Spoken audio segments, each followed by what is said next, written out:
हमारे ऊपर तीन तीन झूठे मुकदमे। मेजर कृष्ण कुमार अम्बाला SHO की ID पे रिलीज पेपर दे देते हैं, हम तो पेमेंट देने में लगे रहे और ये मुकदमे हमारे ऊपर चलाने में लगे रहे। इतना मतलब क्या चल रहा है ये हमारा परिवार है, इनकी वजह से बहुत ही तकलीफ सही है।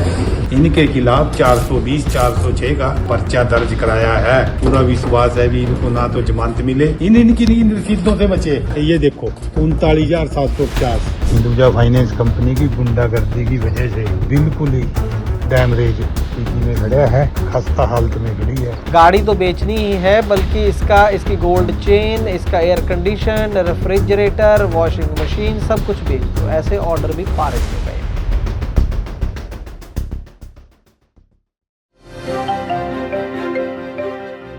दोस्तों, गाड़ियों पर लोन तो सारी दुनिया लेती है और लोन ना चुकाने पर अक्सर ये देखा जाता है कि गाड़ियां पकड़ ली जाती हैं। ये भी देखा जाता है कि ज़्यादातर केसेस के अंदर बिना कोई रूल फॉलो करे, बिना कानून को माने ही जुगाड़ लगाकर ही गाड़ियों को पकड़ लिया जाता है और इस तरीके से कानून को तोड़ मरोड़ दिया जाता है फाइनेंस कंपनियों के द्वारा, रिकवरी एजेंटों के द्वारा, कि गाड़ी मालिक कुछ खास कर नहीं पाते। लेकिन अब जो है पानी सर से ऊपर होता जा रहा है कई केसेस के अंदर। यहाँ पर ऐसा एक केस है जहाँ पर कोई भी किस्त टूटी ही नहीं, 1 रुपए की भी देनदारी नहीं है गाड़ी मालिक की कंपनी की तरफ, बावजूद इसके गाड़ी एक बार नहीं बल्कि 2 बार पकड़ ली जाती है, बावजूद कोर्ट ऑर्डर्स के पकड़ ली जाती है और उसके बाद कोई जुगाड़ लगाकर ऐसे ऑर्डर भी पास करवा लिए जाते हैं जिसके अंदर लगभग घर की कुर्की के ऑर्डर हो गए, जिसके अंदर घर के सामान बेचने तक के ऑर्डर हो गए कि इसकी गाड़ी तो बेचनी ही है, बल्कि इसकी गोल्ड चेन, इसका air condition, refrigerator, washing machine सब कुछ बेच दो, ऐसे ऑर्डर भी पारित हो गए। आखिरकार हुआ क्या? क्या गाड़ी मालिक बचा? क्या गाड़ी बची? या फिर ये सब कुर्क कर दिया गया? बताऊंगा तफसील के साथ आज की इस खास ग्राउंड रिपोर्ट में। बेहद अहम है ये खास रिपोर्ट, देखना ना भूलिए छोटी सी कमर्शियल के बाद।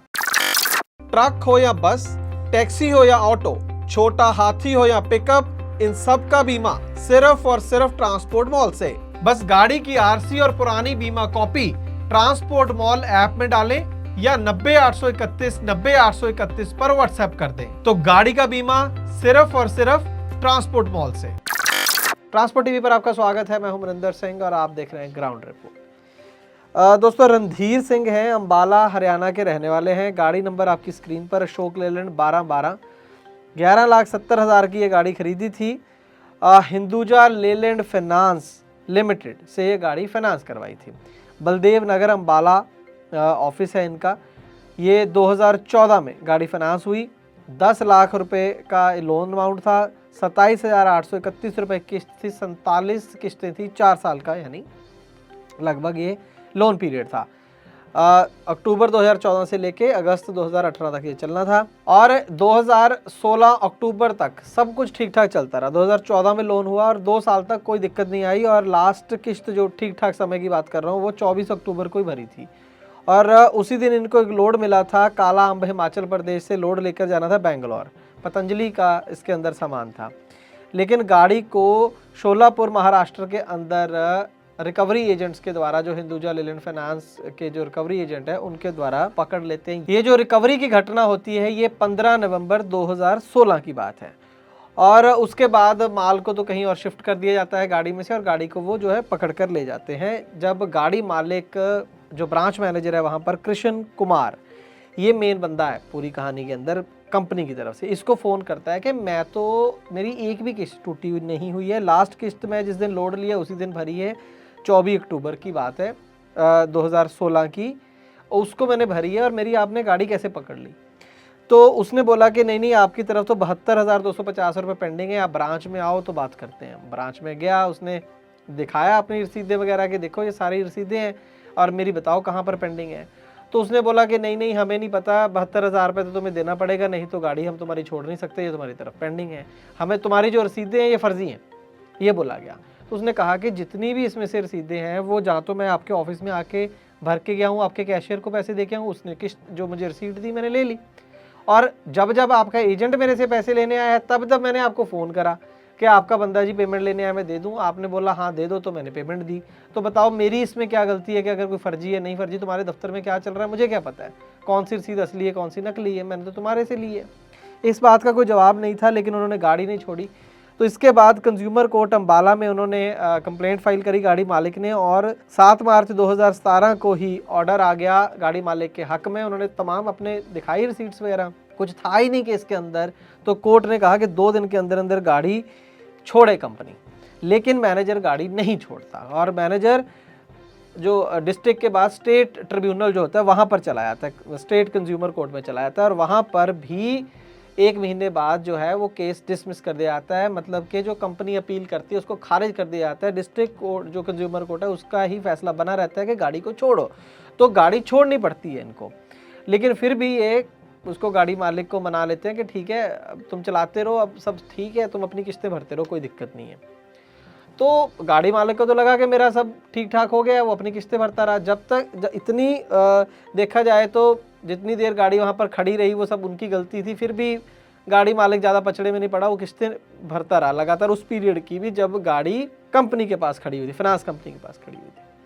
लेकिन गाड़ी मालिक को ये लग रहा था कि सब ठीक है, लेकिन कंपनी अभी भी जो थी वो चल रही थी, उसके जो मैनेजर है अपना काम कर रहे थे कि किसी तरीके से गाड़ी इसकी पकड़नी है। तो उन्होंने इन द मीन टाइम क्या करा, 2-3 काम करे। तो पहला काम क्या करते हैं, पहला ऑर्डर कहाँ से कंपनी लेती है, लुधियाना से।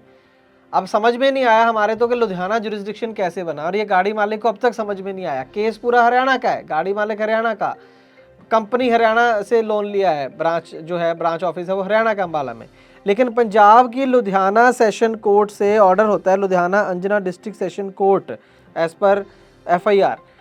वहाँ से एक ऑर्डर पास करवा लेती है कंपनी, फर्जी डॉक्यूमेंट वहाँ पर जमा कराए जाते हैं कि हमने इस बंदे से 6,35,522 रुपये लेने हैं, जबकि एक फुटी कौड़ी भी ड्यू नहीं थी। इस तरीके के डॉक्यूमेंट लुधियाना सेशन कोर्ट में जमा कराए जाते हैं, और वहाँ से ऑर्डर भी पास करा लिया जाता है कि हाँ आप इससे वसूल सकते हो। ठीक है, पहला काम ये करा, ये काम हो जाता है 8 जनवरी 2018 को। और दूसरा काम क्या होता है, इससे पहले 18 वाले से पहले चेन्नई के अंदर इनकी लीगल मैनेजर है कंपनी की P अटवाली, कोई लेडी है, इसने चेन्नई के आर्बिट्रेटर से एक ऑर्डर पास करवा लेते हैं कि इस बंदे से 6,62,699 रुपये लेने हैं, अलग अलग जगह अलग अलग पैसे और बढ़ा के 6,62,000 रुपये लेने हैं। उसका भी ऑर्डर पास हो जाता है कि आप इस बंदे से वसूल सकते हो। ऑर्डर पास होता है संजय सुधीर सेशन कोर्ट, जो सेशन कोर्ट है अम्बाला के अंदर, वहाँ जो जज साहब हैं संजय सुधीर जी, उनकी कोर्ट से ऑर्डर और एक जारी करवा लिया जाता है, फर्जी डॉक्यूमेंट वहाँ पर जमा करवा के 6,65,891 रुपये का। इस ऑर्डर के अंदर ये भी लिखा हुआ है कि इनकी गाड़ी के साथ साथ गोल्ड की chain, washing machine, fridge, air condition वगैरह भी जब्त किया जा सकता है। एक तरीके से आप कह सकते हैं कि कुर्की के ऑर्डर हो गए, इतना पैसा वसूलना है। जबकि कोर्ट, कंज्यूमर कोर्ट देख चुकी है, स्टेट की भी जो कंज्यूमर कोर्ट है वो देख चुकी है कि कोई इसके अंदर वो नहीं है, और केस 2 बार एक तरीके से फैसला इनके हक में आ चुका है। लेकिन यहाँ पर तो इनको पेश होने का मौका ही नहीं मिला। इनको तो पता भी नहीं कि मेरे खिलाफ 2 कोर्ट और एक आर्बिट्रेटर ने ऑर्डर भी जारी कर दिया है। अब वो कैसे किया गया है वो खुद गाड़ी मालिक को पता नहीं है कि कैसे इन्होंने फर्जी वहाँ पर क्या जमा कराया, कोर्ट में क्या दिखाया क्या नहीं दिखाया, किस तरीके से ऑर्डर पास किया। ट्रांसपोर्ट मॉल ऐप से गाड़ी का बीमा सस्ता भी और जल्दी भी, तो अभी डाउनलोड करें ट्रांसपोर्ट मॉल ऐप। एक चीज और दोस्तों यहाँ पर बड़ी दिलचस्प है कि जब ऑर्डर जो लुधियाना सेशन जज की कोर्ट का अभी ऑर्डर आया भी नहीं था, वो ऑर्डर आता है जनवरी 2018 में, लेकिन दिसंबर 2017 में ही गाड़ी को दूसरी बार कंपनी के लोग पकड़ लेते हैं, ये कह के कि लुधियाना सेशन जज कोर्ट ने आपके खिलाफ ऑर्डर पारित कर दिया हमारे हक में कि गाड़ी पकड़ लो। हमने गाड़ी पकड़ ली, ऑर्डर दिखाते नहीं है क्योंकि ऑर्डर जारी हुआ ही नहीं था, ऑर्डर उसके बाद जारी होता है। और कोर्ट में ये कह रहे हैं, आर्बिट्रेटर के पास या दूसरी जगहों पर ये कह रहे हैं कि हमें गाड़ी दिलवाई जाए।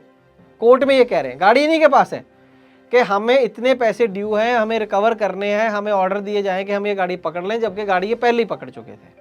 ये एक और धांधली यहाँ पर करेगी। पहली धांधली तो ये कि झूठ बोल के ऑर्डर पास हो गया, गाड़ी पकड़ ली। दूसरा काम ये कि कोर्ट को कह रहे हैं कि गाड़ी हमने पकड़ी नहीं, गाड़ी अभी हमें लेनी है, आप ऑर्डर पास कर दीजिए। तीसरा, इतने फर्जी डॉक्यूमेंट वहां पर जमा करा के ये साबित कर दिया कि 6 लाख से ऊपर की रकम हमें इससे वसूलनी है और ज़रूरत पड़े तो इसके ट्रक के अलावा इसकी पर्सनल प्रॉपर्टी भी जो है, जो चीज़ों की लिस्ट मैंने आपको बताई, वो भी हमें बेचकर वसूल करने की इजाज़त दी जाए, और इसमें कामयाब भी हो जाते हैं। लेकिन जब दूसरी बार इनकी गाड़ी पकड़ ली जाती है तो गाड़ी मालिक भी पुलिस के पास पहुँच जाता है। अब किस्मत अच्छी इसलिए मैंने बोला कि वहाँ पर जो इस बार इनकी बात सुनने वाले एसपी साहब थे वो बहुत अच्छे थे, जो सीनियर अधिकारी वहाँ पर थे, उन्होंने पूरे डॉक्यूमेंट मंगाए इससे। जब ये पहुँचे वहाँ पर कि ये मेरे साथ ज़बरदस्ती धोखा हो रहा है, तो उन्होंने जब डॉक्यूमेंट वगैरह मंगाए तो सीधा रसीट्स वगैरह देख के जिस तरीके से कंज्यूमर कोर्ट को पता चल गया कि कोई गलती नहीं है, उसी तरीके से पुलिस वालों को पता चल गया कि ये तो पूरा केस उनके सामने खुल गया कि किस तरीके से इन्होंने ये जो फर्जी काम करके कोर्ट को भी गुमराह करा है और इसके साथ तो ठगी कर ही रहे हैं।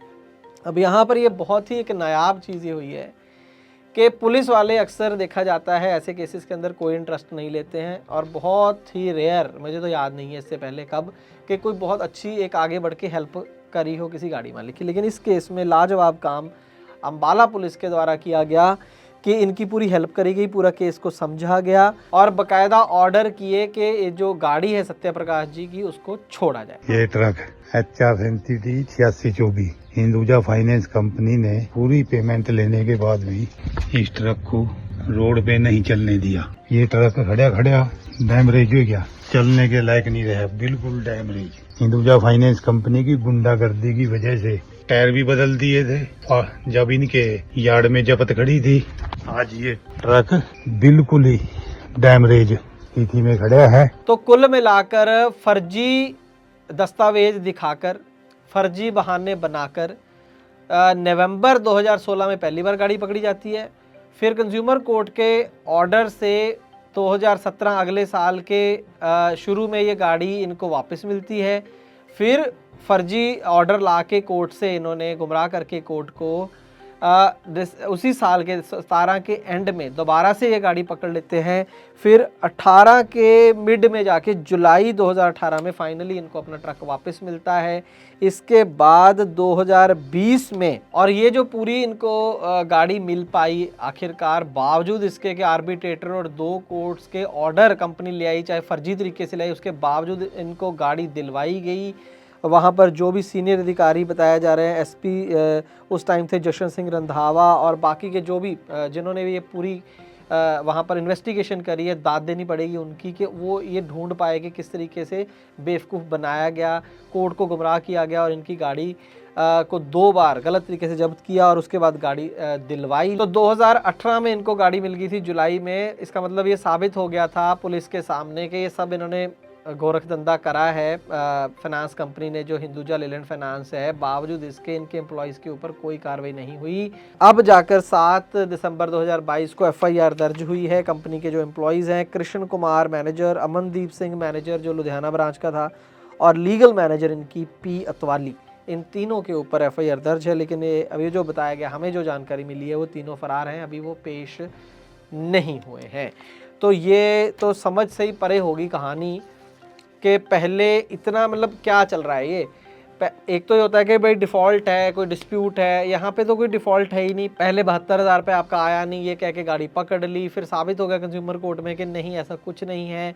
उसके बावजूद इतना पैशन, इतना जोर लगाया, गलत डॉक्यूमेंट बनाए, कोर्ट को गुमराह किया, आर्बिट्रेटर को लिया कि इसकी गाड़ी छीननी है, फिर 72,000 से बात को लेके 6.5 लाख पे, मतलब पहले 72,000 कम है, अब 6.5 लाख। और ये सब तब हो रहा है कि जब जब गाड़ी पकड़ी गई तब के पैसे भी गाड़ी मालिक जमा करा रहा है। आज की डेट में गाड़ी मालिक का ये कहना है कि मेरे पैसे निकलते हैं कंपनी की तरफ, जितने का मैंने लोन लिया था ब्याज लगाकर उससे ज़्यादा पैसे मैं दे चुका हूँ कंपनी को, और अभी भी चल रहा है, अभी भी कोई इंसाफ नहीं मिला है, अभी भी वो हिरासत में नहीं है, अभी केस चलेगा, पता नहीं क्या होगा। लेकिन फिर भी शुक्र है कि उनको गाड़ी मिली, गाड़ी मालिक को। लेकिन ये फाइनेंस कंपनियों का मैं तो बार बार दोहराता रहूँगा कि ये जो सिस्टम है, गाड़ियाँ पकड़ना, बेचना, ऑर्डर्स लेना, कोई नोटिस नहीं देते हैं, कोई तरीका फॉलो नहीं होता है, लेकिन बाद में ये सब साबित कर देते हैं कि हमने तो नोटिस दिया था। उसके सब जुगाड़ बना रखे हैं, और पहले इतनी मोटी किताब पर हर जगह साइन ले लेते हैं, खाली पन्नों पर करने पड़ते हैं फाइनेंस लेना है तो पूरा जो ये जाल बनाया गया है वो फाइनेंस कंपनियों के हक में बनाया। बावजूद इसके मैं तो हैरान हो जाता हूँ बड़े बड़े जो बिज़नेस अखबार हैं उसके अंदर लिखा आता है कि फाइनेंस कंपनी के बहुत बुरा हाल है, वो पैसे नहीं निकाल पा रहे, सख्त कानून बनने चाहिए, और पावर देनी चाहिए फाइनेंस कंपनी को, किसी तरीके से बेचारी डूब ना जाए। सब से परे पूरी कहानी चल क्या रही है। आपको कुछ समझ में आया तो कमेंट सेक्शन में ज़रूर बताइएगा। उम्मीद करें कि जानकारी आपके लाभकारी भी साबित होगी, और अगर आप चाहते हैं कि इसके बारे में अवेयरनेस बढ़े, थोड़ा सरकार पे प्रेशर बने, इनके ऊपर कोई शिकंजा कसें, तो ऐसी खबरों को आप अपना काम समझ के, अपना फ़र्ज़ समझ के ऐसी खबरों को आप ज़रूर शेयर किया कीजिए, चाहे हम दे रहे हैं ट्रांसपोर्ट टीवी पर, चाहे कोई और दे रहा है। इससे आवाज़ बढ़ेगी, तभी जाकर कुछ होगा। ट्रांसपोर्ट टीवी देखने के लिए बहुत बहुत शुक्रिया। हेलो, क्यों बार बार फोन कर रही है? तुम इतने परेशान क्यों? अरे स्टेट एंट्री पर फंसा हुआ हूँ। आज शाम को गाड़ी की इंश्योरेंस खत्म हो रही है।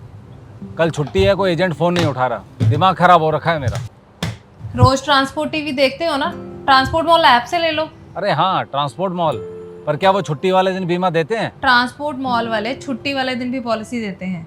बस आरसी और पॉलिसी की फोटो उनकी ऐप पर अपलोड करनी है। अभी मैं पता करता हूँ ट्रांसपोर्ट मॉल से। आप तो बस घर आओ। मैंने कोटेशन मंगवा भी ली है, वो भी सस्ते दाम पर। और पॉलिसी कैसे मिलेगी? पेमेंट करने के आधे घंटे में पॉलिसी तुम्हारे मोबाइल पर आ जाएगी। अच्छा, मेरी स्मार्ट बीवी, तो चल पेमेंट भी कर दे। कर दे नहीं, गूगल पे कर भी दिया। तूने मेरी बहुत बड़ी परेशानी हल कर दी है। चल मैं अब घर के लिए निकलता हूँ। हाँ आओ तुम, पॉलिसी आ गई है, भेज रही हूँ वो भी। तो दोस्तों, आप भी स्मार्ट बनिए। गाड़ी का बीमा सिर्फ और सिर्फ ट्रांसपोर्ट मॉल से।